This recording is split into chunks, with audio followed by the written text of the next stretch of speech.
شمالي وزیرستان او جنوبي وزیرستان په هر کور چې جنازه ده په جماعتو باندې ډرون حمله ده تبلیغ جماعت په جماعت چې شهیدان سلو حافظان شهیدان سلو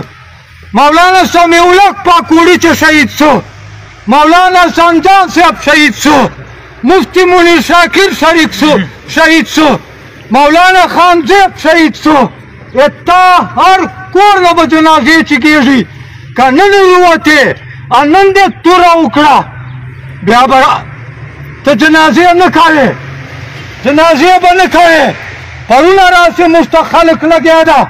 دا رحیم و قرآن آیت وروا ان اولیاء الله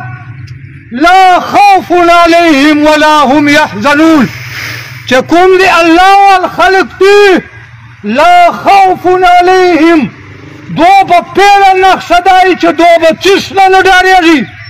هیڅ قوت نه به نه ډارېږي نه به فوجي نه ډارېږي نه به عیسائی نه ډارېږي نه به امائی نه ډارېږي نه به طالب نه ډارېږي نه به دهشتګرد نه ډارېږي نه به غونډهګرد نه ډارېږي نه به بدماش نه ډارېږي نه به ډرون نه ډارېږي نه به سنایپر نه ډارېږي نه به آیډي بم نه ډارېږي نه به میزایل نه ډارېږي لا خوف علیهم ولا هم یحزنون هیڅ قسم څه پریشاني څه ټینشن به د سره نه وي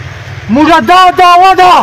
چې موږ اولیاء الله یو موږ د الله والخلق یو دلته چې کوم ناسته موږ نه ډارېږو له چا نه لا خوف علینا نسته په موږ باندې ډار نه موږ غمجن یا نه پریشان یو حوصلې مو بېګه چې څومره چیګسلې دي دا څومره زندګي مو چې تېروه دومره حوصله مو چېرې نه ده چیګسلې لکه دا نن چې چیګه ده